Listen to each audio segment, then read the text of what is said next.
Bluetooth allows the driver to wirelessly access their phone to use its basic functions, completely hands-free.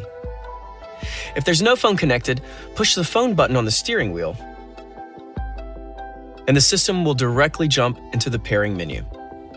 Or you can access the pairing function by selecting the phone option from the home menu.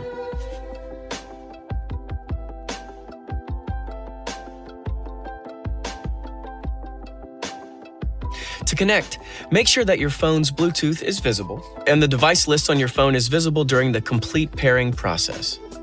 Next, select Connect New Device and then Start Search on the system. Choose the mobile phone you'd like to pair from the list of available phones. A code will be displayed on the multimedia display and on your mobile phone. If the codes match, confirm the code as well as any additional pop-ups on your mobile phone.